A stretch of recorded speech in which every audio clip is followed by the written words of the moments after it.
Moscú en la época de la nueva política económica hace más de 100 años, un junio fresco y lluvioso de 1923, la capital hierve, bulle y está llena de indignación popular. El día 6 en el edificio del Museo Politécnico no cabe ni un alma, como se dice. Comienza un proceso judicial escandaloso y muy esperado por muchos.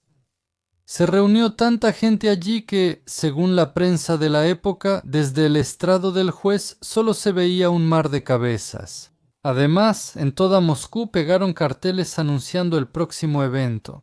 ¿Qué fue lo que interesó tanto a los moscovitas que la audiencia judicial tuvo que trasladarse a un gran auditorio del museo con capacidad para hasta 1000 personas? Y eso sin contar a quienes estaban de pie en los pasillos y la multitud afuera. Hoy tenemos un material muy extenso, serio y en cierto sentido fundamental para el canal, cuyas fuentes se tomaron incluso de archivos y bibliotecas. En general, fuentes en papel, que mostraré ya sea en el video o en el canal de Telegram de Strashnoti en una publicación aparte. Dependiendo de si YouTube lo permite o no, de cualquier manera es un buen trabajo. Les recomiendo ver y dejar un like o un dislike, además de suscribirse al canal y activar la campanita. Por cierto, rara vez pido esto, pero hoy el material es tan bueno. Claro, en el canal todo el contenido es más o menos bueno, pero este destaca tanto que me lo puedo permitir. Entonces, ¿qué fue lo que tanto interesó a los moscovitas hace poco más de 100 años? El asunto es que ese día, en una sesión pública y abierta, se examinó un caso muy sonado sobre una terrible serie de crímenes, o mejor dicho, sobre un solo crimen que hoy llamaríamos serial. 33 asesinatos de ciudadanos pacíficos fueron obra de una sola persona, un hombre mayor común y corriente, sin nada especial, de apellido Komarov, cochero de la Plaza de Caballos de Moscú. En esos tiempos nadie conocía la palabra maníaco, pero no había atrocidades en los alrededores de Moscú más terribles que las cometidas por este asesino. Hoy hablaremos de Vasily Komarov, el primer maníaco de la Unión de Repúblicas Socialistas Soviéticas, el descubrimiento del misterio de las 33 víctimas en sacos en Moscú, el asesino Komarov Petrov, eso era lo que estaba escrito en numerosos carteles. Durante más de 2 años, la bestia de Shabolovka, como los moscovitas llamaban a Komarov, mataba a hombres inocentes exclusivamente por motivos de lucro, quitándoles la vida de manera metódica y calculadora. Incluso el manejo doméstico estaba organizado en serie, y todo en la casa de ese hombre aterrador resultó estar especialmente adaptado para su sangriento oficio. Aunque tenía otro motivo con el que se justificaba ante sí mismo la prisión y sus monstruosos crímenes. Pero de eso hablaremos un poco más adelante. En el juicio contra Komarov estuvieron presentes corresponsales de todos y cada uno de los periódicos de la época, artistas que hacían bocetos de los participantes del proceso, criminalistas, peritos, psicólogos, altos mandos de la policía de Moscú, y se realizaba un registro minucioso y exhaustivo del proceso para su posterior divulgación.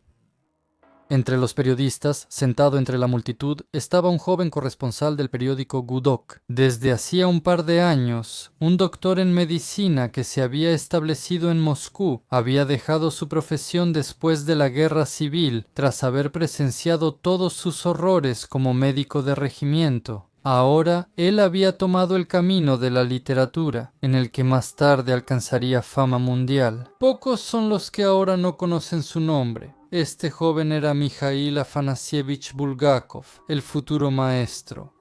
No es imposible que, en parte, esto se deba a su talento. El caso Komarov tuvo tal resonancia pública que se hablaba, se discutía y se chismeaba sobre él no solo en Moscú, sino en toda Rusia e incluso en el extranjero. Incluso la revista semanal de la inmigración rusa en Berlín publicó el artículo de Bulgakov en la víspera.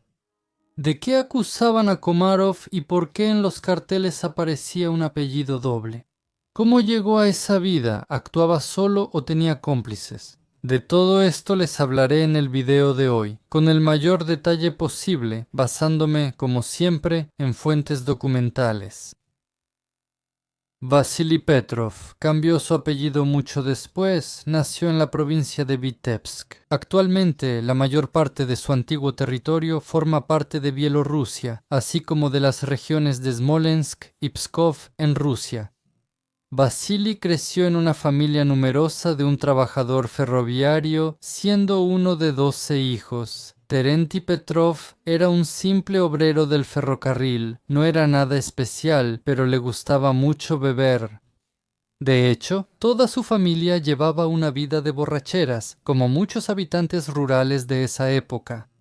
Incluso los niños sufrían el mismo destino desde muy temprano. Vasily, por ejemplo, empezó a beber alcohol fuerte desde los 10 años. Como él mismo dijo después, los niños imitaban los malos hábitos de la generación mayor. Por supuesto, en la familia Petrov todos bebían. La madre y el padre, los abuelos y los hijos mayores. Uno de los hermanos de Vasily terminó en trabajos forzados por quitarle la vida a alguien estando bajo los efectos del alcohol.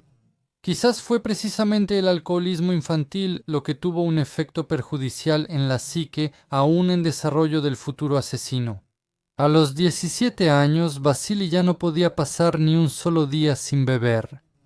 A Petrov no le enseñaron a leer ni a escribir. A los 12 años lo mandaron a trabajar, lo cual en esa época era bastante normal en el entorno campesino. Si no contamos el alcoholismo temprano, Vasily creció como un niño completamente normal. Pero en esa época, incluso los malos hábitos de los niños rurales de familias obreras y campesinas eran casi la norma. En cualquier caso, a los padres no se les responsabilizaba por esto y no les quitaban a sus hijos para llevarlos a un orfanato. En esa época, al orfanato llegaban sobre todo niños sin hogar, que se escapaban de casa o vagaban desde pequeños. ¿A dónde irán tras la muerte de sus padres? A diferencia de ellos, Vasya Petrov creció bajo mal cuidado, pero al menos con supervisión familiar. Aunque en una familia donde todos bebían, las peleas y discusiones eran cosa de todos los días, los niños crecían por su cuenta, como maleza. La selección natural beneficiaba la salud de los sobrevivientes, ya que la mortalidad infantil, especialmente la de recién nacidos, era muy alta. A Vasily le fue bien en ese sentido, casi no se enfermaba. La naturaleza, que le quitó la vida a muchos de sus hermanos y hermanas, dotó a este niño de una salud sorprendentemente fuerte. El estilo de vida de borracho, por supuesto, requería dinero, y no poco dinero. Al principio, el adolescente de alguna manera lograba salir adelante, gastando en alcohol las pocas monedas que ganaba con trabajo honesto, ya fuera como chico de los mandados, pastor o peón. A los 16, Petrov consiguió trabajo con uno de los terratenientes locales, pero resultó ser un tacaño. Casi no le pagaban dinero, así que Vasily cambió de patrón, aunque el nuevo tampoco le convenció. Pagaba bien, pero también lo hacía trabajar demasiado. Luego, Petrov trabajó como reparador con su padre en el ferrocarril. Pero como bien se sabe, el apetito viene mientras se come. Todo lo que ganaba Vasily lo gastaba en bebida y botanas, y aún así el dinero no le alcanzaba. Y entonces el muchacho empezó a robar. A veces le robaba una gallina a los vecinos, otras veces se metía a una casa ajena y se llevaba cosas de valor. La borrachera incesante de Komarov se detuvo por un tiempo. Gracias al servicio militar obligatorio, a los 20 años se llevaron a Vasily como soldado. De 1897 a 1900, uno cumplió 4 años de servicio en el ejército imperial ruso. No se sabe con certeza cómo ni dónde sirvió, pero después de regresar a casa, en su vida no cambió casi nada. Durante algún tiempo, Petrov volvió a beber sin control, y cuando ya no tenía dinero para beber, se dedicó a buscar cualquier tipo de trabajo. En 1904 de repente se fue a trabajar al lejano oriente, donde Rusia en ese momento estaba en guerra con Japón. No hay información precisa sobre a qué se dedicaba exactamente allá. Según una versión, fue como voluntario. Según otra, cuando comenzaron las hostilidades con el país del sol naciente, Vasily llegó al frente para dedicarse a varios asuntos turbios. Lo más probable es que realizara un tipo particular de robo, casi de manera profesional.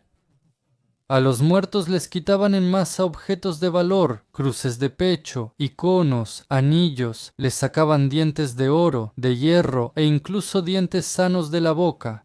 Todo servía, todo se podía vender.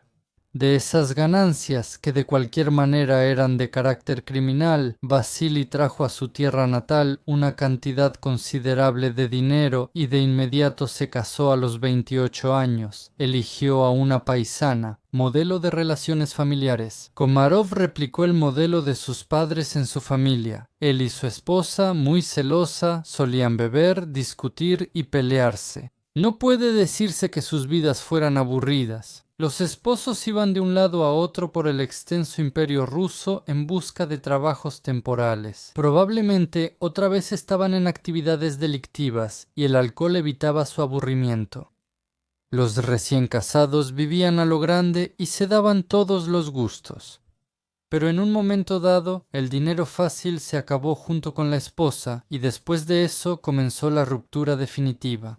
Ahora discutían mucho, porque tanto Vasili como su esposa eran aficionados a salir y beber, y la esposa exigía que trajera dinero a la casa para sentirse cómoda. Claramente no le gustaba vivir en la necesidad. Bajo la presión de su esposa, Petrov logró conseguir trabajo en uno de los almacenes militares. Parecería que podía vivir tranquilo y trabajar, pero no fue así. Petrov comprendió pronto que el trabajo honesto no le permitiría mantener la vida lujosa a la que él y su esposa estaban acostumbrados. Sin querer esforzarse más por el pan de cada día, Petrov empezó a robar un poco también en su nuevo trabajo, pero eso no le dio el resultado que esperaba. Por eso, Vasili volvió a reflexionar seriamente y luego, simplemente, robó a lo grande ese mismo almacén en el que trabajaba. Lo arrestaron cuando intentaba vender lo robado. El tribunal le impuso una sentencia leve para esa época, 1 año de prisión. Continuará. Mientras Vasili cumplía su condena, una tragedia golpeó a su familia. Su esposa murió por cólera o intoxicación alimentaria. Según otras versiones, ella se quitó la vida o simplemente lo abandonó y desapareció sin dejar rastro. Esto impactó profundamente a Petrov. Empezó a beber aún más y dejó de trabajar por completo. Al salir en libertad, Petrov decidió irse lo más lejos posible para empezar una nueva vida. Ya no tenía obligaciones familiares, nada lo ataba a ningún lugar en particular y podía irse en cualquier dirección. No quería regresar a casa, así que Petrov decidió irse a Riga, de la que un compañero de celda le había hablado muy bien. En la ciudad junto al Mar del Norte, Vasili se casó con una viuda polaca llamada Sofía, que tenía 2 hijos pequeños de su primer matrimonio, y por un tiempo casi se asentó. Sin embargo, nunca logró dejar el alcoholismo y a menudo golpeaba a su nueva esposa y a sus hijos. Su segunda esposa era dócil y no bebía, y Vasili, acostumbrado a otro tipo de relaciones familiares, a menudo sentía que le faltaban las montañas rusas emocionales y la intensidad de las pasiones. Por eso, simplemente azotaba a su esposa e hijos con las riendas, por así decirlo, como medida preventiva. Pero al parecer, Sofía estaba conforme con todo, o bueno, no vamos a culpar a la víctima. Tal vez no estaba conforme, pero al menos su esposo la alimentaba y les daba techo a ella y a sus hijos. Al parecer, esta mujer, que criaba sola a 2 hijos, tenía una situación de vida complicada, ya que aceptó casarse con un alcohólico empedernido, porque su flamante esposo nunca le mostró un gran amor. Él mismo hablaba con desprecio sobre este matrimonio con la viuda Sofía, diciendo que coma junto a mí esa basura católica romana, debido a que Sofía pertenecía a otra confesión cristiana. El padre de familia a menudo la reprochaba por la comida y la mantenía atemorizada, refiriéndose a su nueva familia con una sonrisa burlona. No es que fuera maldad, pero a veces le daba bofetadas y golpeaba a los niños, para que aprendan, que sepan. Más tarde, la forma de vida habitual del Imperio ruso fue alterada por la Primera Guerra Mundial en 1915. La vida pacífica de los habitantes de Riga se desmoronó por completo debido a la aproximación de las tropas del Kaiser. Como muchos otros, Petrov se fue de los países bálticos en tiempos turbulentos, temiendo la invasión del ejército enemigo. Esta vez eligió para vivir la tranquila y entonces aún próspera región del Volga, pero de nuevo se equivocó en sus cálculos. Poco después estalló la revolución en el país. Sin embargo, la idea de quitarlo todo y repartirlo, o simplemente saquear las haciendas y casas urbanas de los antiguos dueños de la vida, le agradó mucho a Vasili. Y no solo a él, por supuesto, el saqueo floreció como nunca antes.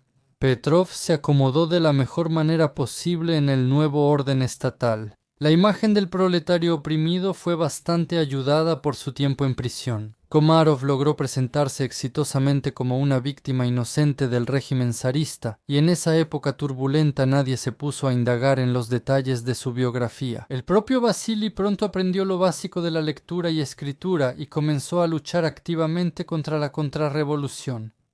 En 1917 se unió como voluntario al Ejército Rojo, donde logró ascender hasta comandante de pelotón cuando ya tenía un poco más de 40 años. Durante su servicio, Petrov participó con mucho gusto en expediciones punitivas e incluso durante un tiempo dirigió un pelotón de fusilamiento que ejecutaba rápidamente las sentencias contra los guardias blancos. A él esto le gustaba abiertamente, destruía con gran entusiasmo a los elementos de clase ajenos. Fue precisamente en el Ejército Rojo donde Petrov desarrolló una actitud pervertida hacia la privación de la vida como un método educativo de lucha de clases. Incluso empezó a disfrutar de los fusilamientos de desertores y enemigos de la revolución. Posteriormente, durante los interrogatorios, Vasili Blechuno contaría sobre su primera ejecución de un desertor, recordando el destello que apareció en los ojos de Petrov. Los detectives entendieron que ese fue el punto de inflexión, después del cual Vasili también dejó de ser una persona normal. 2 años después, durante una de las batallas, Petrov fue capturado por los guardias blancos. Se sabe que fue capturado por soldados del ejército de Denikin y durante algún tiempo incluso se le consideró muerto. Pero al cabo de un año, de alguna manera quedó en libertad y fuera de la estricta vigilancia del Comisariado del Pueblo para Asuntos Internos. ¿Qué le pasó a Petrov en cautiverio? No hay datos exactos sobre esto. Según una versión, él mismo logró escapar de alguna manera. Según otra, los blancos lo reclutaron y lo convirtieron en su agente secreto. Pero no hay pruebas que confirmen esto, ni siquiera indirectamente. Es muy probable que estuviera en cautiverio para no ser juzgado por el Tribunal Militar Revolucionario. Por sus hazañas realizadas bajo la bandera roja, el comandante Piotrov adoptó otro nombre y se convirtió en el soldado raso Vasili Ivanovich Komarov. No llevaba ningún documento consigo, había arrancado cuidadosamente todas las insignias militares, por lo que registraron su nuevo nombre según lo que él mismo dijo. Durante la revolución eso no era raro. Los periódicos de los años 20 del siglo pasado decían al unísono que el futuro asesino se deshizo de sus verdaderos apellidos y patronímico para borrar las huellas de sus oscuros actos. En los años de la Guerra Civil, a finales de 1920, cuando el enfrentamiento armado entre los rojos y los blancos llegó a su fin, Vasili, ya con su nuevo nombre, se estableció en Moscú y se mudó a la casa número 26 de la calle Shabolovka. Es curioso que en la capital del joven Estado soviético, Piotr Komarov inmediatamente compró, no alquiló, sino que compró una casa para sí mismo. Al cabo de un tiempo, su familia se mudó aquí. La cuestión de cómo un exprisionero consiguió una suma de dinero tan considerable sigue siendo un misterio hasta el día de hoy. De hecho, esta circunstancia fue la que dio origen a los rumores sobre su reclutamiento por parte de los guardias blancos. Pero todo eso sucederá después, varios años más tarde, cuando la mala fama de este hombre se extienda por todo Moscú. Pero ahora había que ganarse la vida de alguna manera. A veces tenía dinero, a veces no. Así describía sus éxitos financieros el propio cochero sombrío cuando en el juicio le preguntaron sobre la fuente de sus ingresos. Komarov siempre sentía un rechazo persistente hacia el trabajo, pero no tenía otra opción, ya que se le había acabado el dinero otra vez y se vio obligado a recorrer puertas buscando una nueva fuente de ingresos. En la capital, incluso mutilada por la guerra y la revolución, la vida siempre había sido costosa, Finalmente, lo aceptaron como cochero en el Comité Central de Evacuación de la Población, pero Vasili no duró mucho allí. Robaba con demasiada frecuencia los productos y cosas que transportaba, y le decía a la administración que lo habían asaltado en el camino. Luego él mismo vendía lo robado en el mercado. Al cochero irresponsable lo echaron de inmediato. Es sorprendente que ni siquiera acabara en un tribunal militar. Hay muchos puntos oscuros en la biografía de este hombre, y con demasiada frecuencia lograba salir bien librado de todo. Después de dejar su trabajo asalariado, Komarov decidió convertirse en taxista privado. En ese tiempo, a quienes tenían su profesión se les decía bancas. Era una expresión común, comparable a cómo ahora llaman choferes a los taxistas. Todo el territorio de Moscú estaba dividido entre empresas competidoras que transportaban a clientes solventes. En ese tiempo, tranvías y autos aún no reemplazaban a los caballos en las calles de Moscú. Vasili se instaló en la Plaza de Caballos, donde hoy se encuentra el Hospital Morozovsky. De los antiguos topónimos solo queda el Callejón de los Caballos, el mismo que figuraba en el famoso caso Komarovsky. Komarov empezó a quitarle la vida a ciudadanos pacíficos en 1921 cuando se anunció la nueva política económica y se permitieron de nuevo los negocios privados. A pesar de las flexibilizaciones económicas, Komarov decidió que había una manera de ganar dinero mucho más fácil.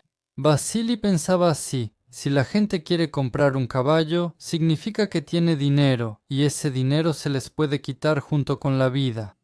La primera vez ocurrió de forma casi espontánea, no por cálculo. La primera privación de la vida en esta serie fue cometida por Piotr Komarov el 13 de marzo de 1921. Esa fue la fecha que él mencionó durante los interrogatorios. Luego, el sangriento oficio se volvió una aterradora cadena de producción. Vasili Komarov cometía todos sus crímenes siguiendo siempre el mismo patrón establecido. Él llegaba al mercado de caballos, observaba durante mucho tiempo y buscaba a un comprador solitario, principalmente campesinos forasteros, para que no lo buscaran de inmediato, y le ofrecía comprar un caballo, le mostraba su mercancía, ese mismo caballito con el que trabajaba como cochero. Acordaban un precio, que Komarov siempre decía que era muy conveniente para el comprador. Es muy probable que con eso se creara la impresión de que el caballo era robado, por eso trataban de hacer el trato en secreto. El vendedor invitaba al comprador a su casa para discutir todos los detalles finales y celebrar la compra. Todos, sin excepción, aceptaban entregar el dinero a la vista de todos, ya que era imprudente hacerlo por un caballo robado. Si en la conversación alguno de los pasajeros del cochero sangriento decía que pensaba comprar un caballo, Komarov le decía que podía venderle el suyo. Daba un precio deliberadamente bajo, explicando que necesitaba el dinero con urgencia. Llevaba al comprador emocionado a su casa, donde se familiarizaba con el cliente adinerado que quería comprarle la mercancía de cerca, y luego le daba de beber vodka hasta que perdía el conocimiento y lo mataba a golpes, como matan en los pueblos y en los mataderos al ganado mudo, con golpes precisos y fuertes de un martillo pesado en la cabeza. A veces, para asegurarse, Piotrov también estrangulaba a sus víctimas, les quitaba el dinero y las cosas de valor, y luego empaquetaba los cuerpos en un costal y los escondía cuidadosamente. Piotrov se acercaba al sacrificio de manera profesional y experta. Pronto aprendió a partir cráneos humanos de un solo golpe. Sí, de tal manera que ninguno de los vecinos escuchaba los gritos de agonía. Antes de eso, Vasili enviaba a su esposa e hijos a algún lugar con una excusa plausible y cerraba con llave todas las puertas de la casa de manera segura. Se deshacía de los cuerpos sin prisa y de manera muy meticulosa para que fuera más fácil meter los cadáveres en bolsas. Vasili primero les drenaba toda la sangre. Para este terrible procedimiento, incluso consiguió unas esteras especiales, una tela áspera doblada en varias capas y una tina galvanizada aparte. Luego, por Moscú circularán rumores de que con la sangre de los asesinados, y también con su carne. Komarov alimentaba a sus cerdos con eso, y si hubiera comprado más cerditos habría sido mejor, decía Komarov después con una sonrisa burlona. Cuando en el proceso judicial le hicieron esa pregunta, la capital no se preocupó enseguida. Al inicio todo era tranquilo, sin problemas, y nadie parecía buscar a los mujiks de Komarovsky que fueron asesinados inocentemente. Lo más probable es que esto fue lo que motivó al monstruo a aumentar el ritmo de su terrible oficio.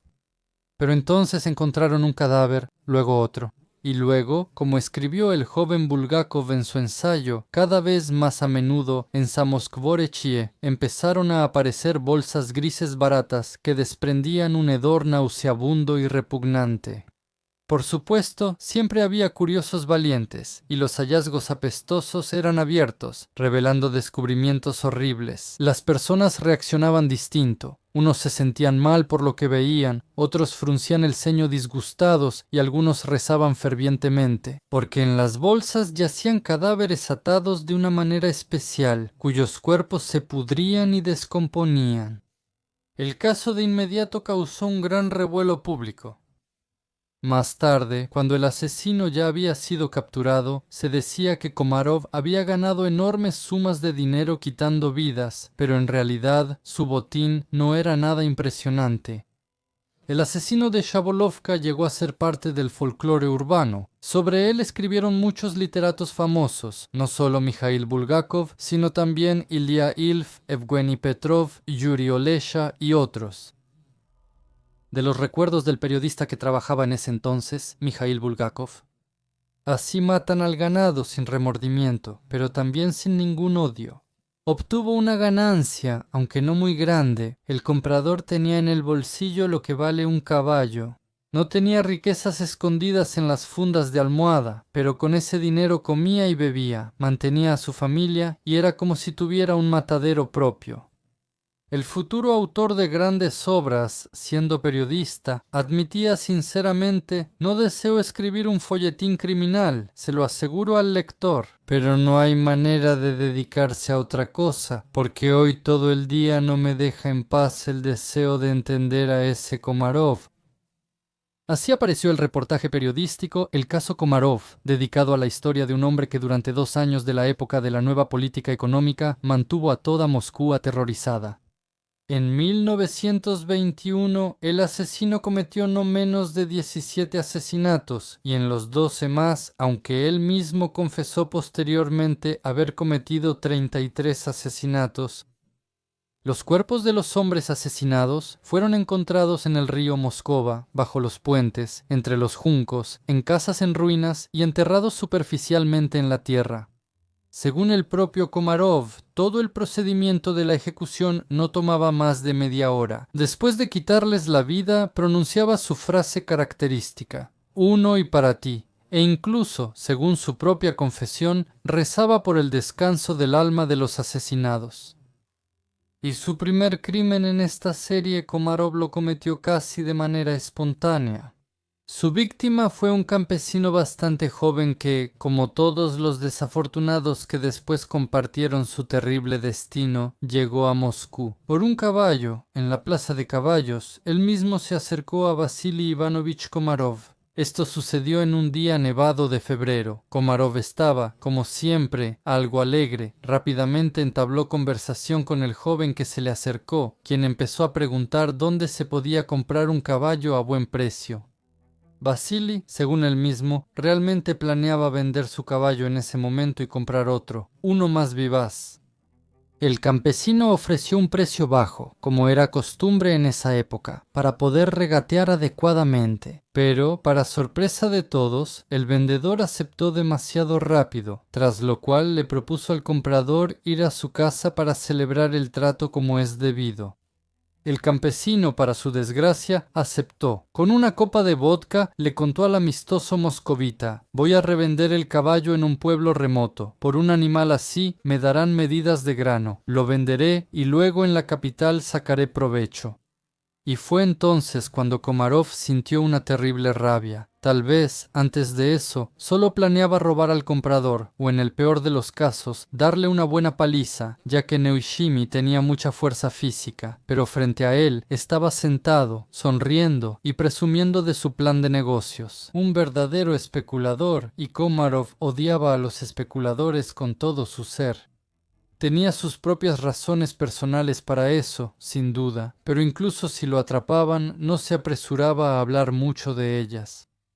Lo único que se pudo averiguar fue que, según Komarov, precisamente la codicia y la especulación fueron la causa de todas las desgracias del pueblo ruso y de su tragedia personal. En particular, se decía que su primera esposa se había escapado con algún especulador, y él nunca pudo olvidar eso. Sea como sea, en la casa de Komarov los hombres bebieron bastante, pues había que celebrar el buen trato.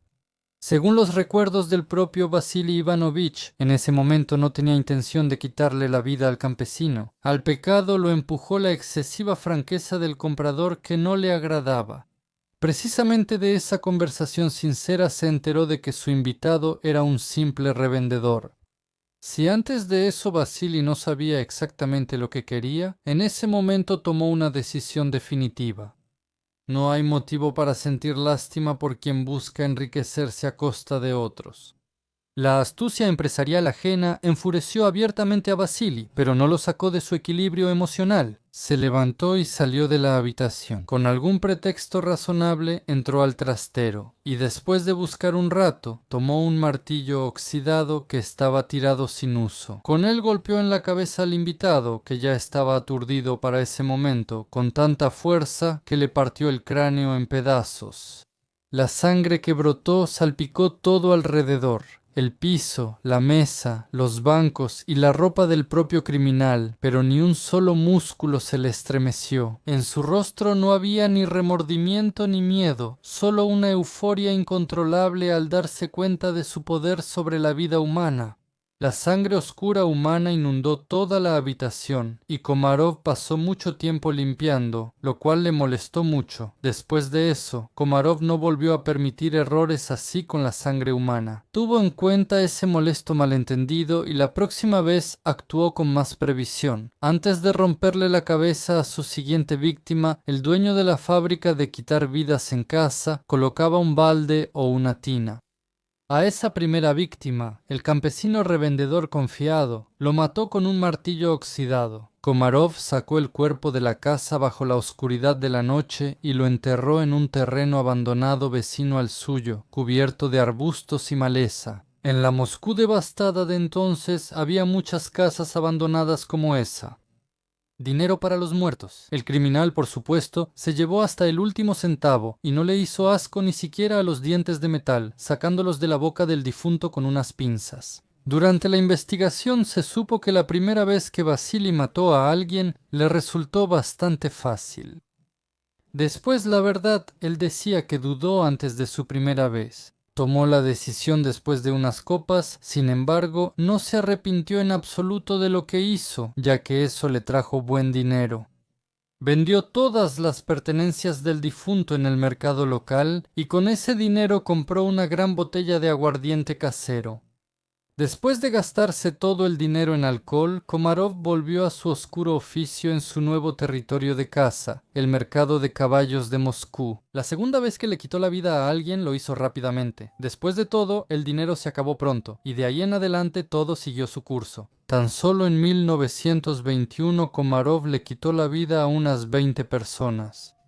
Todos ellos, al igual que la primera víctima, eran revendedores de los pueblos que esperaban ganar un poco de dinero revendiendo productos. A casi todos sus clientes, Vasily Ivanovich los encontraba con mayor frecuencia en la Plaza Konaya. Luego los atraía a su casa y les quitaba la vida. Un golpe con un martillo en la coronilla. Siempre precedía una ceremonia de lavado para la compraventa. Previamente, Komarov a menudo también estrangulaba a los invitados, especialmente si el forastero era de complexión fuerte, por si acaso, para asegurarse, para que no.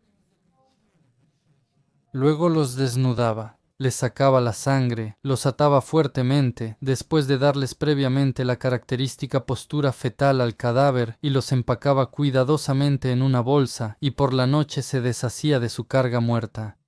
A pesar de la opinión general de que era una persona poco inteligente, Komarov abordaba de manera muy calculada la cuestión de empacar el cuerpo, dándole previamente al cadáver aún tibio y flexible la postura de un niño en el vientre materno, atando especialmente con esmero la cabeza a las piernas con una cuerda resistente. para que, al mirar visualmente la bolsa, fuera imposible determinar qué exactamente había dentro.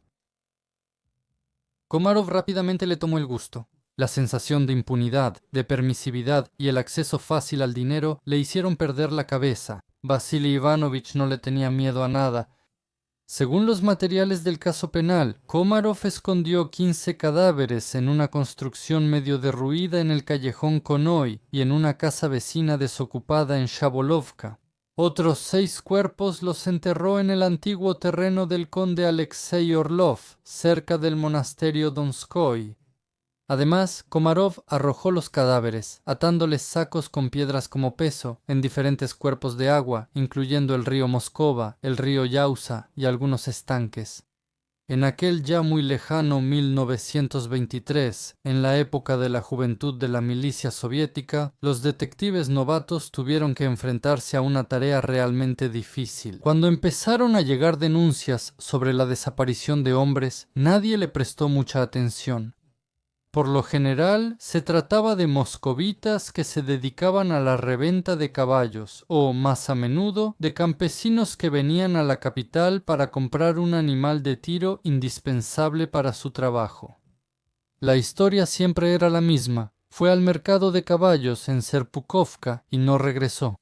Bueno, en ese entonces nadie hablaba todavía de privación de la vida. Se consideraban varias otras versiones, desde la formación de una banda de ladrones de caballos. A menudo también desaparecían caballos en la capital, aunque, en realidad, el asesino de Shabolovka no tenía nada que ver con su desaparición. Sin embargo, después de eso, empezaron a sacar de los cuerpos de agua de Moscú horribles y apestosos sacos con cadáveres humanos dentro. Tras cerca de 17 asesinatos, Vasily notó que ya no había sitios cercanos para ocultar los cuerpos. El terreno abandonado se convirtió en una fosa común y él no se atrevía a buscar un lugar para enterrar los cuerpos en lugares alejados. Por eso solo empezó a arrojarlos al Moskova, al río y al Yauza, todos en las mismas bolsas. La mortal cinta transportadora funcionaba puntualmente. A pesar de que el asesino serial no era muy inteligente y ni siquiera intentaba cubrir sus huellas, cuando se encontraron más de una decena de cadáveres, los moscovitas empezaron a entrar en pánico, pero no sospecharon de un asesino serial de inmediato. Aunque se notaba el mismo modus operandi, todas las víctimas eran hombres, todos estaban desnudos, todos atados de la misma manera, o más bien, con las piernas atadas al pecho, la cabeza entre las rodillas, las manos atadas a la espalda y los brazos pegados al torso. Todos fueron privados de la vida con un fuerte golpe, con algo pesado en la coronilla o en la sien. Los rostros estaban tan desfigurados que era muy difícil identificarlos. Además, como se supo después, la mayoría de los desafortunados eran forasteros y no tenían amigos ni conocidos en Moscú. No fue sorprendente que la noticia sobre la pérdida de vidas se retrasara casi un año, ya que la mayoría de las víctimas eran forasteros de diferentes pueblos y a menudo no eran de lugares cercanos. Los familiares no podían saber exactamente dónde desaparecieron en Moscú o en el camino a la capital. Pero cuando empezaron a sacar de los ríos bolsas con cuerpos en descomposición, los agentes del orden se pusieron en movimiento, pero al principio no sirvió de mucho. La búsqueda avanzaba lentamente, creado por Dima Torsok. En 1922, Komarov tuvo un hijo propio. En el invierno de ese mismo año, la esposa de Komarov se enteró accidentalmente tanto de las privaciones de la vida como de la verdadera fuente de ingresos de su esposo. Sin embargo, lo tomó sorprendentemente con calma.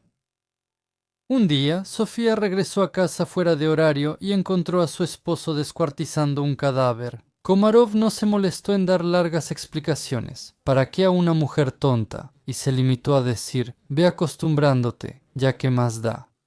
A la mujer no le molestó en lo más mínimo esa manera de conseguir dinero. Sofía no gritó de horror, ni corrió a entregar a su esposo a la policía, sino que se volvió su cómplice. Ella tomó un trapo en silencio y empezó a limpiar las salpicaduras de sangre del piso. Así el asesino serial obtuvo un cómplice de confianza.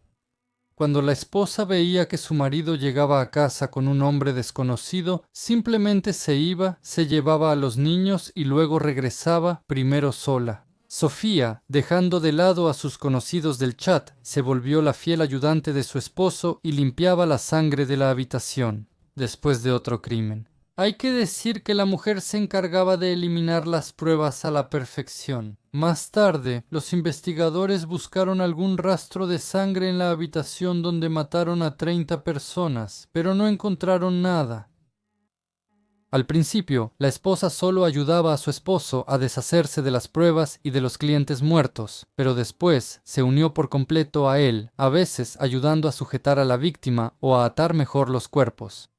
Los Komarov siguieron juntos por este sangriento camino. En ese tiempo, la policía criminal de Moscú no tenía ni 5 años de existencia. En ese tiempo, el jefe de la policía criminal era un tal Iván Nikolaev, que durante la guerra civil fue artillero, una persona sin partido y sin nada sobresaliente. La recién creada policía de Moscú inició una investigación oficial solo después de que, en mayo de 1922, se encontrara el cadáver de otra víctima, Komarov, que había estado mucho tiempo tirado en algún agujero y por eso tenía un aspecto horrible. Tras peinar los barrios bajos y los terrenos baldíos de Moscú, los agentes empezaron a encontrar más y más sacos con cuerpos desnudos de hombres. Parecía que esto no tendría ni fin ni límite. Los moscovitas estaban aterrados. Prácticamente en todos los casos, la causa de la muerte era un golpe brutal en la cabeza con un objeto contundente. Además, Cyrinic empacaba los cuerpos de las víctimas de manera muy hábil en bolsas idénticas. Todo indicaba que los asesinatos eran obra de una sola banda o incluso de una sola persona. Este es un fragmento del relato de Bulgakov, el caso Komarovsky, escrito después usando materiales de la investigación y su artículo periodístico.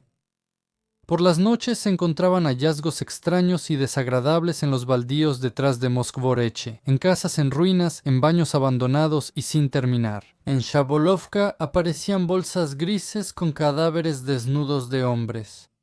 Después de varios de estos hallazgos, según el escritor, comenzó una gran preocupación en la policía criminal de Moscú.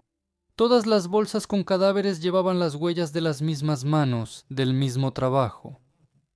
Además de que las cabezas estaban destrozadas, probablemente con el mismo objeto contundente, la forma de atar los cadáveres era igual, siempre hábil y cuidadosa, las manos y los pies pegados al abdomen y, como subrayaba Bulgakov, todo estaba atado de manera firme y concienzuda. Pronto los detectives notaron que las bolsas estaban atadas igual. Es característico, como lo hacen aquellos que están acostumbrados a enganchar caballos. Esto los llevó a la hipótesis de que el probable criminal era un cochero. La confirmación de esta hipótesis fue el hallazgo en uno de los sacos con el cadáver de granos de avena, el principal alimento de los caballos. Otra pista fue la ubicación de los hallazgos aterradores. La mayoría se encontraba en Samoskvoreche. Esto sugería que en algún lugar cercano vivía el propio aterrador criminal. Mientras tanto, los rumores sobre las terribles muertes ya no solo se extendían por Moscú, y la imaginación humana generaba las suposiciones más increíbles. Unos hablaban de un misterioso hombre lobo que desgarraba a sus víctimas en los descampados solitarios durante las noches de luna llena. Otros decían que eran vampiros que les chupaban toda la sangre a las personas. Una cosa estaba clara, era imposible salvarse de esa criatura, fuera lo que fuera. La prensa también avivaba el conflicto. Al igual que la prensa moderna, buscaba titulares llamativos y sensacionalistas, clickbait. Por eso en los artículos sobre los hallazgos horribles empezaron a aparecer apodos ingeniosos para el desconocido villano: el empaquetador, el hombre bestia, el asesino de Shabolovsky, el estrangulador. Pero Mikhail Bulgakov creía que ese criminal no merecía tales apodos, ya que lo que impactaba no era su apariencia bestial, sino su grisura y su cotidianidad. Él escribió que Komarov no se destacaba en nada especial dentro de su entorno. Fuera de eso era simplemente una mala persona, como hay millones. Golpeaba tanto a su esposa como a sus hijos, y bebía mucho, pero en las fiestas invitaba a sacerdotes a su casa, es decir, realizaban servicios religiosos en su casa y él ofrecía vino. Era devoto, aunque de carácter difícil. Los detectives de Murovo trabajaban hasta el cansancio. Todos intentaban encontrar una pista del asesino. La orden de capturarlo de inmediato vino de las más altas autoridades. A los bolcheviques no les gustaban en absoluto los rumores que circulaban sobre una sangrienta venganza por sus crímenes contra la familia real. La gente atribuía los terribles hallazgos en los sacos casi al mismísimo Anticristo, y las malas lenguas decían que eso era solo el principio. Pero en el fondo de algunos sacos más se encontraron rastros de avena. Había una gran probabilidad de que el criminal fuera precisamente el cochero. Han hallado 22 cadáveres, pero solo 7 identificados. Se logró averiguar que todos ellos se dirigían a Moscú. En cuanto al asunto de los caballos, sin duda aquí actuó un cochero o alguien relacionado con los asuntos de caballos. Más tarde, la policía estableció que todos los fallecidos identificados habían estado en el mercado de caballos antes de morir. Al encontrar más restos por los residuos de avena en los costales y algunas otras pistas, lograron convencerse definitivamente de que el criminal, muy probablemente, era precisamente un cochero. Pero el problema era que en esa época esa era una profesión muy común en Moscú y resultó ser muy difícil identificar al criminal buscado entre tanta gente. En la capital trabajaban entonces más de 5.000 cocheros. Además, a menudo también trabajaban como cocheros aquellos que simplemente tenían un caballo, un carruaje o incluso una carreta. Una casualidad favoreció la investigación por un descuido de Komarov. A finales de la primavera de 1922, los policías sacaron de un canal del río Moscova un costal pesado que se había atascado justo en la orilla. Era un costal de lona común y corriente, del tipo que normalmente se usaba para guardar todo tipo de productos. Los agentes de la policía ni siquiera necesitaban mirar dentro para afirmar con certeza lo que encontrarían allí. La multitud de curiosos que se había reunido alrededor acompañaba la extracción del costal con comentarios llenos de enojo y preocupación, todo sobre el mismo Anticristo. A alguien le dio un mareo, el tonto loco empezó a gritar, las mujeres suspiraban y se persignaban, la gente estaba alterada. 2 horas después, el informe del trabajo realizado estaba sobre el escritorio del camarada Kornev, quien en ese entonces encabezaba el comisariado del pueblo para asuntos internos. Este ya era el 6º difunto, claramente asesinado no por bandidos o asaltantes, en un ajuste de cuentas sangriento durante los últimos 2 meses. Un cráneo destrozado, sangre derramada, una forma especial de atar los cadáveres, todo esto indicaba claramente que en la ciudad había aparecido una bestia con forma humana. Los disturbios populares y las quejas sobre la inacción del nuevo gobierno solo echaban más leña al fuego, y ahora a Kornev le tocaba personalmente romperse la cabeza con el destino que le había tocado, una tarea difícil. Desafortunadamente, como siempre, el criminal no dejó ninguna pista que permitiera identificarlo. Y como en ese tiempo no había en la nueva policía ni luminarias de la psicología ni expertos criminalistas geniales, los policías actuaban a la antigua, interrogaban a los comerciantes de caballos y a los vendedores de forraje, revisaban los mercados de caballos y los estacionamientos. La tarea resultó ser abrumadora. Además de los cocheros de pasajeros, legales y ocasionales, también estaban los carretoneros que transportaban cargas. Revisar a tanta gente era imposible rápidamente y la investigación se estancó. De manera inesperada, el propio Dushegub ayudó a los agentes. La cabeza destrozada de la siguiente víctima, la misma que sacaron del canal del río Moscova, estaba envuelta en un pañal infantil recién lavado y mal enjuagado. Esto permitió suponer que había que buscar entre las familias donde recientemente había nacido un bebé. Había muchas menos familias así en Moscú, y el círculo de sospechosos se redujo de inmediato. Por ahora, la policía sabía poco sobre el Dushegub. La característica más obvia era su crueldad y su enorme fuerza física. Golpeaba a todas sus víctimas por detrás en la cabeza con un objeto pesado y contundente, partiendo los huesos fuertes del cráneo de un solo golpe, como si fuera una nuez grande. Es muy probable que el arma del crimen haya sido un gran martillo. Al mismo tiempo, el asesino esperaba a que toda la sangre se drenara del cuerpo y solo después de eso comenzaba a atar y empacar el cuerpo en una bolsa. Al parecer, Vasily Ivanovich se entusiasmó tanto con quitar vidas que perdió la vigilancia. Estaba seguro de que no podrían identificarlo, o simplemente por su poca inteligencia ni siquiera se preocupó por eso, así que en uno de esos días usó el primer trapo que encontró a la mano, que resultó ser un pañal de bebé.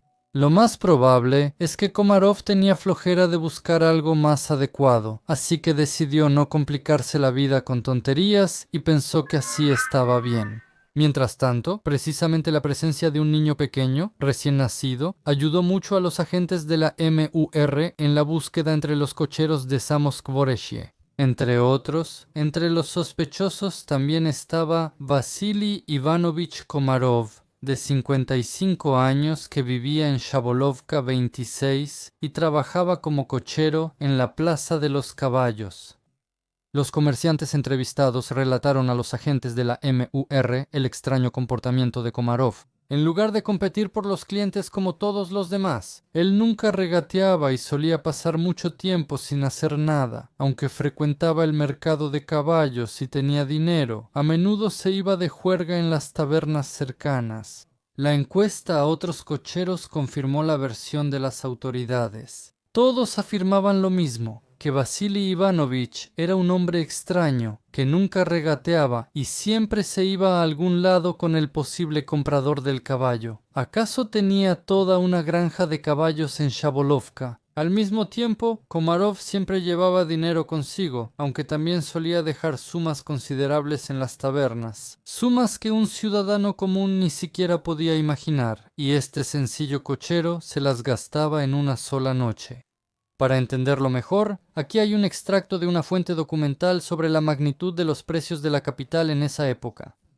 Los últimos precios del mercado eran los siguientes: mantequilla, 36 millones, salchicha ahumada, 48 millones 100, cigarrillos de calidad media, 30 a 40 millones, una caja de cerillos, 1 millón, y las tabernas para beber. Para quienes tienen miles de millones, alcohol, 250 millones por botella, cerveza, 30 millones. Así que presten atención, ahora los precios todavía son, bastante democráticos en comparación con lo que había a principios de la década de 1920, pero aquí, por supuesto, antes de que lleguen todos los comentaristas que creen saberlo todo, cabe dar una referencia histórica. Desde noviembre de 1917 y hasta el final de la Guerra Civil, los bolcheviques estimularon la hiperinflación, y al mismo tiempo circulaban varios tipos diferentes de billetes, los del zar, los de la Duma y los Kerensky.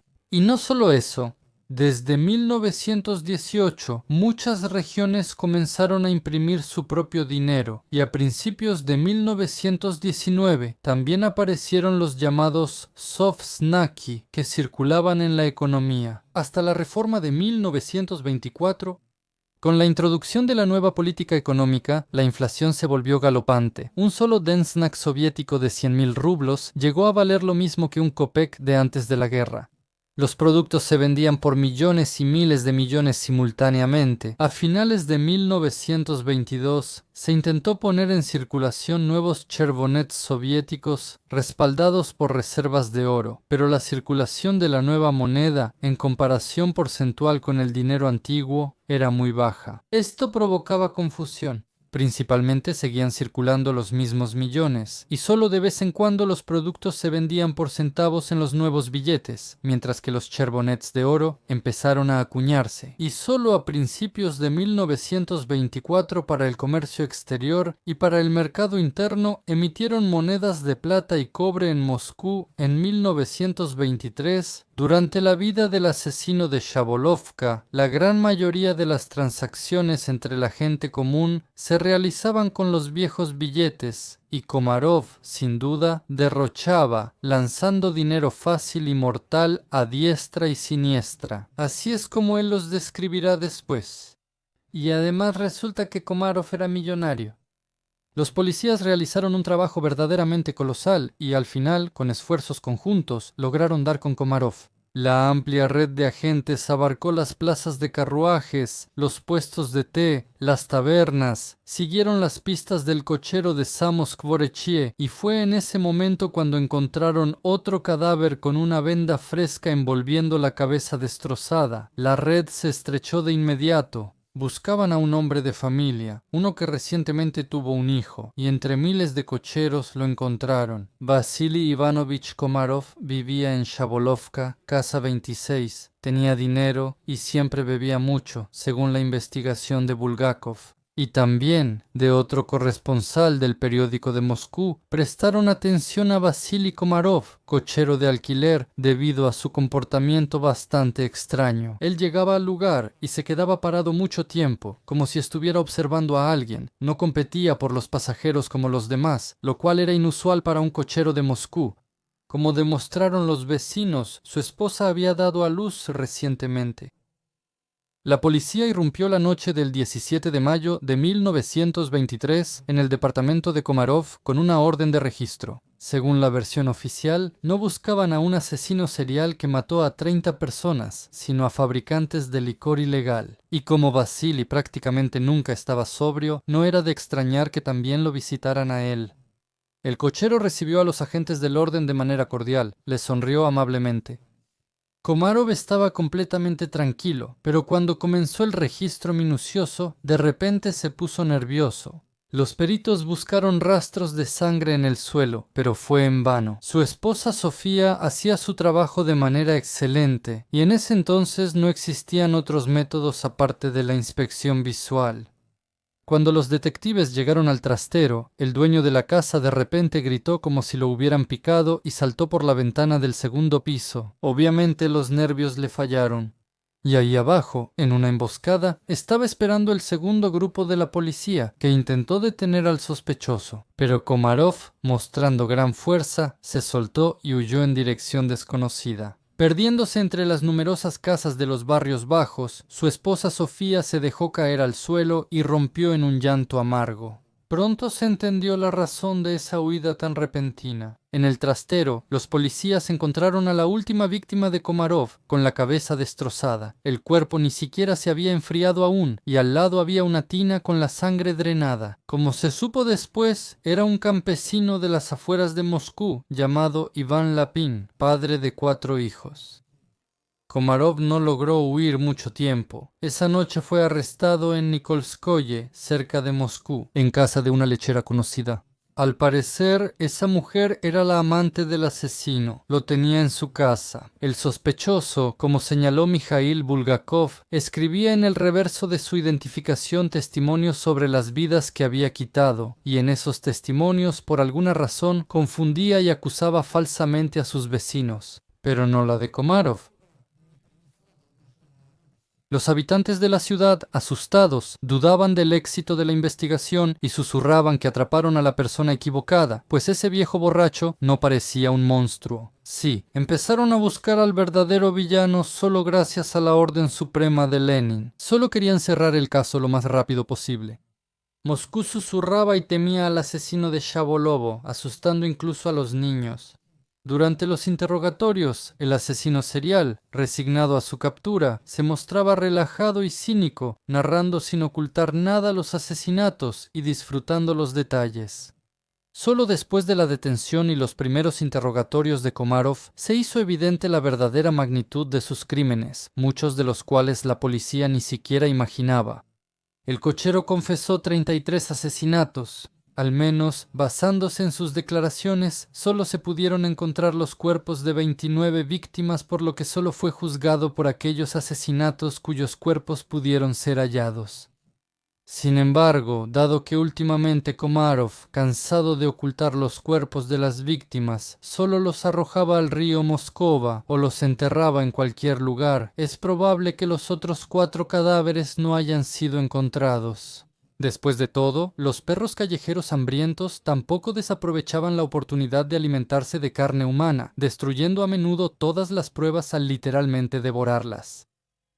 Una vez, cuando llevaron a Komarov a la ciudad para realizar diligencias de investigación, donde debía señalar nuevos lugares de entierro, la policía tuvo que literalmente salvarle la vida. Los habitantes de Moscú estaban listos para hacer justicia por su cuenta. Los tiempos cambian, la gente no. Con gran dificultad lograron rescatar al criminal, y cada vez que Komarov señalaba los lugares de los entierros, apenas lograban contener a las multitudes enfurecidas y alborotadas que gritaban y se agitaban. Llevar a cabo tales diligencias con un asesino serial no era fácil, había que moverse por Moscú, pero en todas partes a Komarov lo esperaban ciudadanos como si estuvieran enloquecidos, deseaban su sangre. La gente exigía que les entregaran al monstruo para golpearlo, y se les ocurrían diferentes castigos que según ellos eran apropiados. Por ejemplo, hervirlo vivo en la plaza, quemarlo en la hoguera o descuartizarlo, como en los viejos tiempos, que no voy a decir que eran buenos.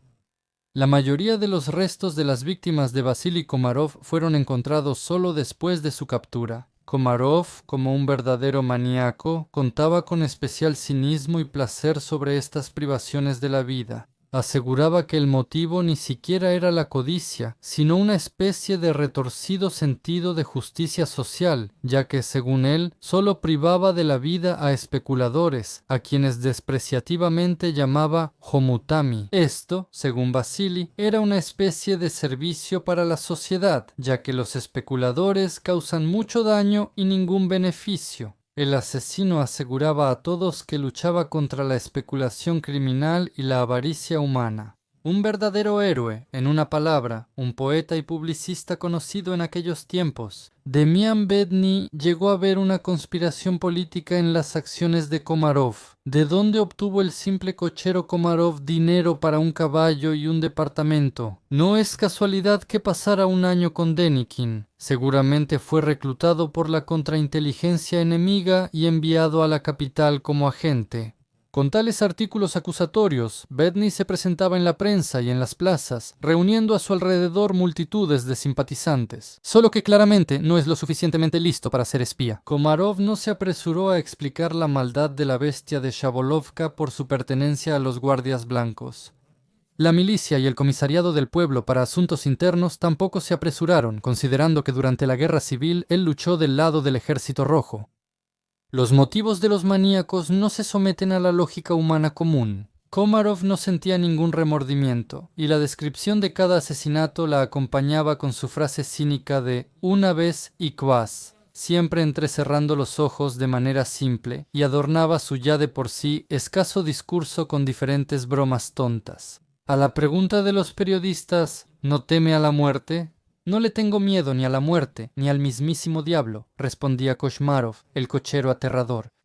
Quizá Komarov realmente no le tenía miedo a la muerte, pero más bien no por un exceso de valentía, sino por una aterradora vacío en su alma. Ya en la investigación preliminar participaron psiquiatras, en particular Evgeny Krasnushkin, uno de los fundadores de la psiquiatría forense soviética y del instituto del Dr. Serbskogo. Se destacó la insensibilidad social de ambos cónyuges, ya que la cómplice de Sumkin era joven. Temporada médica. Jikard Sitonetsenofan. Komarov hablaba de todo con una sonrisa despreciativa y burlona, incluso sobre las privaciones de la vida. Llamaba excéntricos a las personas y a sus víctimas las llamaba arrieros. Cómo mataba, quién sabe, y al mismo tiempo se reía de forma repugnante. ¿Tiene algún último deseo? Siempre soñé con matar a una gitana o a un cura, pero ¿para qué? Sí, todos son bromas fuera de lugar. Pura burla sarcástica, todo en la vida, ese tipo descarado y repugnante, acompañado de risitas, se asombraba el futuro autor de Maestro y Margarita. Lo que más impactó al público fue la insensible indiferencia. ¿Qué tiene esto de bestialidad? Si una bestia odiara y matara con furia, no ofendería tanto a los que la rodean como con este asombroso desprecio. Aquí no había en quién buscar esa característica dostoyevskiana. En el banquillo de los acusados solo estaba el cascarón de una persona, como una carcasa de reloj a la que le han quitado el mecanismo. Al mismo tiempo, las respuestas de Komarov eran sumamente inconsistentes. Primero decía que Dios lo perdonaría todo, y luego, cuando el fiscal preguntó si los acusados creían en Dios, respondía con una sonrisa. La revolución mostró que eso es falso. Solo confío en el erizo porque es firme. Aún así, tenía íconos en la casa e invitaba al sacerdote en las fiestas. Cumples con leer el evangelio, rezas bien y no importa que hayas matado, pero de verdad no te da lástima por los que perdiste. Eso le preguntaron a Komarov en el juicio. Puedes sentir lástima hasta quitarles la vida, pero ¿de qué sirve lamentarse después? Eso respondía él, encogiéndose de hombros. ¿Tienes miedo de la ejecución?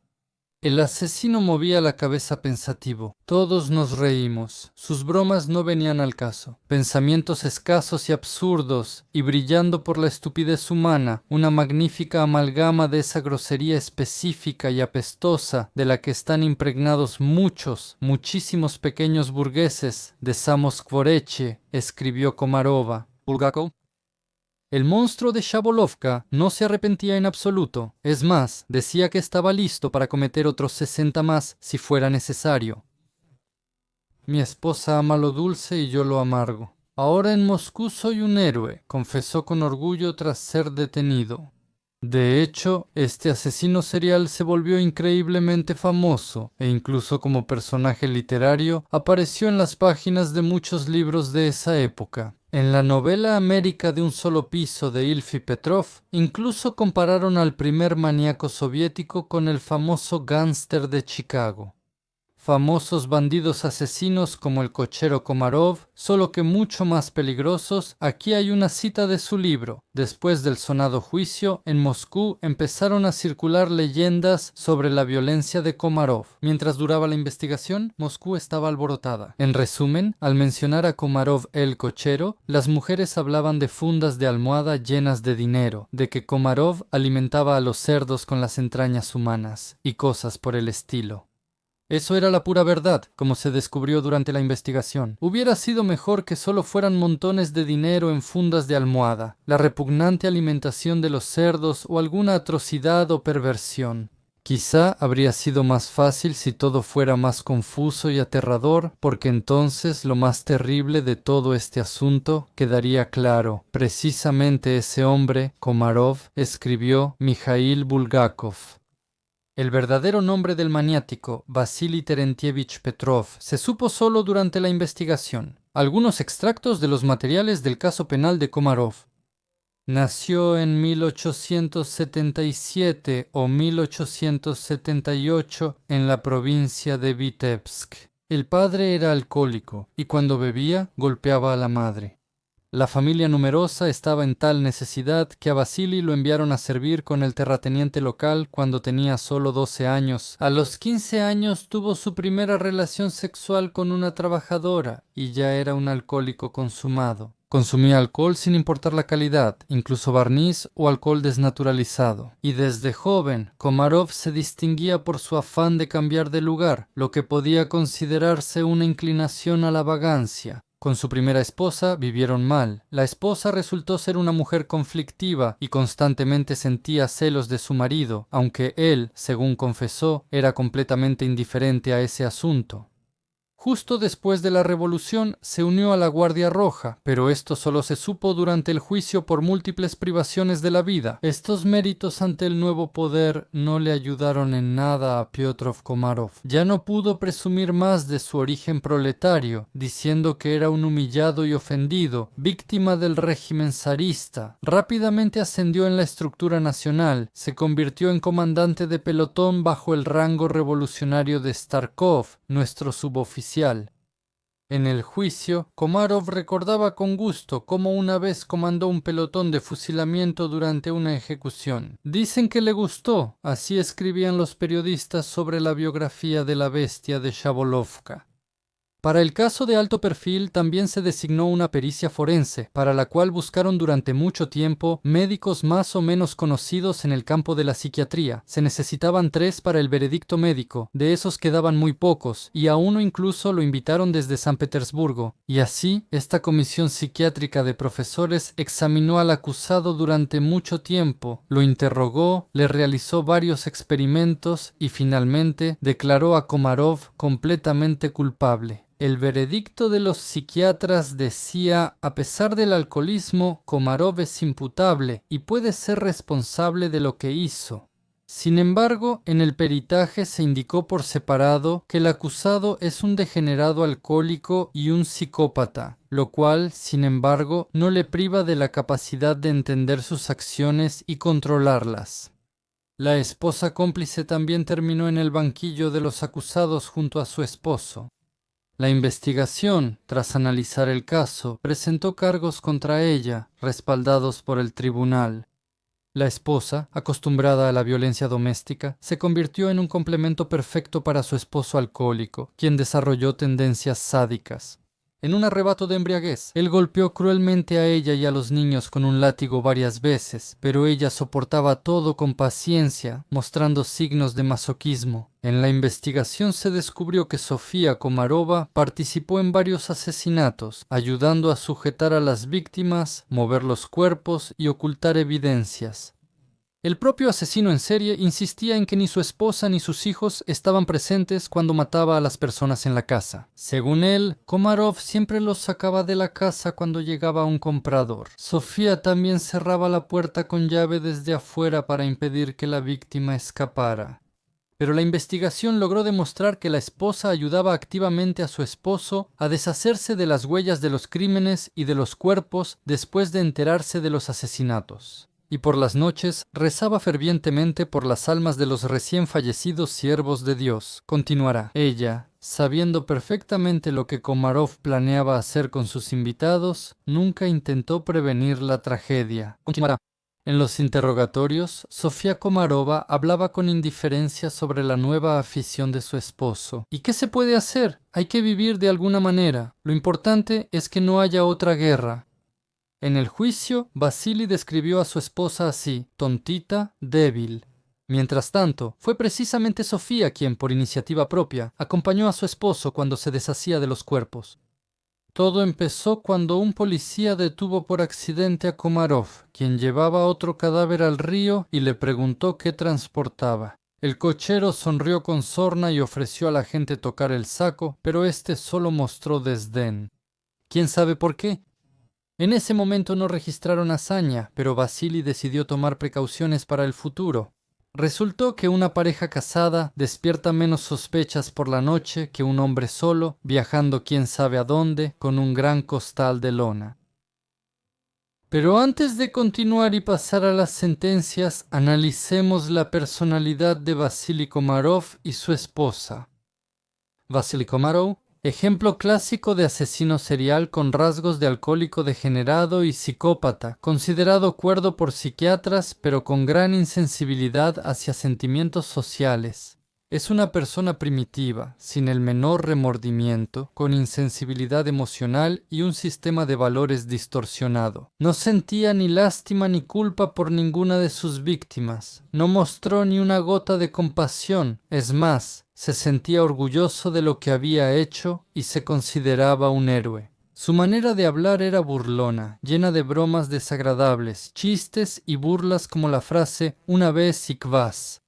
Después de privar de la vida, justificaba sus acciones diciendo que luchaba contra los especuladores y que supuestamente hacía una buena obra, limpiando la sociedad, pero en realidad disfrutaba del poder sobre la vida y la muerte. Su fe era supersticiosa y primitiva, rezaba, invitaba a sacerdotes y luego cínicamente declaraba que solo creía en Yosha porque él es firme.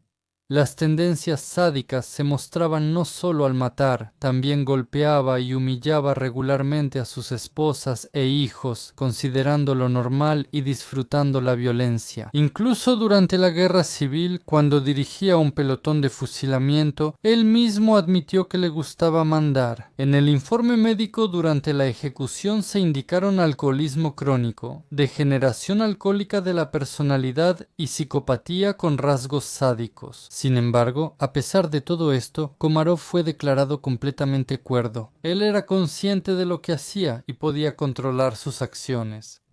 La motivación era el dinero, aunque él la mostraba como una lucha por la justicia. En realidad, era una mezcla de codicia, sadismo, venganza y una sensación de impunidad. Privaba de la vida con cálculo frío, pero aún así se consideraba casi una víctima del sistema. En esencia, Komarov no es un monstruo en el sentido clásico, ni un loco, sino más bien una persona degradada, cruel, sin alma, torpe, común, pero por eso aún más aterradora. Eso fue precisamente lo que impactó a sus contemporáneos y sigue sorprendiendo a la gente hasta hoy. La cotidianidad del mal, como dijo Bulgakov, no era un demonio, solo la cáscara de un humano. En cuanto a la esposa, Sofía Komarova no es una víctima pasiva de su marido, sino su cómplice, aunque no desde el principio. Al principio, ella sorprendió a Vasily descuartizando un cadáver y él le dijo tranquilo, ve acostumbrándote. En lugar de asustarse o acudir a la policía, simplemente tomó un trapo y empezó a limpiar la sangre. A partir de ese momento, se convirtió en su ayudante silenciosa y luego en su cómplice activa. Sofía no tenía rasgos sádicos tan marcados como su esposo, pero mostró una indiferencia sorprendente ante la privación de la vida. Ella sabía que en la casa se privaba de la vida a las personas, ayudaba a limpiar la sangre, lavar el piso, ocultar pruebas, a veces sujetaba a las víctimas, ayudaba a atar los cuerpos y participaba en el traslado de los cadáveres. Además, para no incomodar a los invitados, ella se iba de la casa con los niños de antemano y luego regresaba sola para ayudar a Vasily a deshacerse de los cuerpos. Era una especie de rutina doméstica. Rezaba por las almas de los difuntos, pero nunca intentó detener a su esposo. En esencia, era una mujer quebrada por la vida cotidiana y la violencia. Vasily la golpeaba, la humillaba, la mantenía atemorizada, pero ella lo aceptaba. Al parecer pensaba que era mejor vivir con un asesino serial que quedarse sin esposo y sin pan. Este es un ejemplo clásico de sumisión masoquista en condiciones de terror doméstico. En los interrogatorios hablaba con flema, sin emociones, como si no se tratara de 30 cadáveres, sino de algo como ¿y qué se le va a hacer? Hay que vivir de alguna manera con tal de que no haya guerra. Los psiquiatras notaron en ella la misma insensibilidad social que en su esposo. No estaba mentalmente enferma, no era inimputable, pero estaba moralmente absolutamente muerta. No era una sádica, sino más bien una mujer insensible, reprimida, sin iniciativa, que se convirtió en la ayudante ideal para su esposo maniático. El tribunal la declaró culpable y la condenó a muerte, al igual que a Vasily. Komarov en el juicio la llamaba una tonta débil, pero los hechos decían lo contrario. Ella de manera consciente y sistemática lo ayudaba a quitar vidas y a ocultar las huellas. Era una pareja criminal, donde uno era un sádico activo y la otra su sombra, silenciosa pero activa. El juicio contra Komarov duró varios días, y cada vez, de nuevo, en el edificio del Museo Politécnico, ya que la multitud de personas que querían ver con sus propios ojos al asesino era extraordinaria y no disminuía en lo más mínimo. Incluso de otras ciudades venían a echar un vistazo al hombre bestia. Para principios del siglo pasado, hechos tan monstruosos como los crímenes seriales, y además cometidos por una sola persona, un ciudadano común, seguían siendo un fenómeno único. Al final, el Tribunal de la Joven Unión de Repúblicas Socialistas Soviéticas, que duró del 6 al 9 de junio de 1923, condenó a Vasily Komarov y a su esposa Sofía a la pena máxima, la ejecución por fusilamiento. Y el 19 de junio de 1923, la sentencia contra Vasily Petrova y Sofía Petrova fue ejecutada. Para el fusilamiento, los llevaron bajo sus verdaderos apellidos, Petrova. Así fue como el hombre que mantuvo a toda la región atemorizada durante varios años fue eliminado. Los hijos de la terrible pareja fueron puestos bajo el cuidado del Estado, después de cambiarles los apellidos. Mikhail Bulgakov, joven, concluyó su crónica sobre el caso Komarov así: deseo de corazón que la dura ley de la herencia no afecte a los niños y que Dios no permita que sean como sus difuntos padres. Después circularon rumores de que un hijo de Piotr Komarov, propio o adoptivo, durante la Gran Guerra Patria se unió a los alemanes, pero no hay pruebas confiables. El caso Komarov quedó inscrito en la historia de la criminalística soviética. En el Museo Central del Ministerio del Interior en la calle Selesnevskaya en Moscú, aún se conserva el arma del estrangulador de Shabolovka, un gran martillo de zapatero oxidado con mango redondo. Se puede, cuando el museo está abierto, venir y curiosear. Vasily Komarov se convirtió en una especie de antihéroe del folclore urbano a principios del siglo pasado. La canción sobre él la cantaban por todos lados las cantantes de taberna, los mendigos de los vagones y los niños de la calle. Existen muchas versiones de este texto popular, y una de ellas ha llegado hasta nuestros días. Incluso está en Yandex Música, aunque solo en forma de poema. Así, en los periódicos apareció una nota que hizo exclamar a todos: «¡Ah!». Resultó que en los témpanos flotaban cadáveres desconocidos en sacos. Terminaré este asunto con líneas documentales de los diarios de un habitante de Moscú, memorialista y prosista, Nikita Okunev. El 19 de junio juzgaron y condenaron a fusilamiento a un tal cochero moscovita Komarov y a su esposa. El primero resultó ser el asesino de 32 personas con fines de robo y la segunda, su cómplice. Durante el reconocimiento del tribunal, había una multitud innumerable de mujeres moscovitas, muchachas y maleantes, que pasaban días enteros esperando bajo el sol abrasador y la lluvia, con el deseo de echar aunque fuera una mirada a ese temible héroe del momento.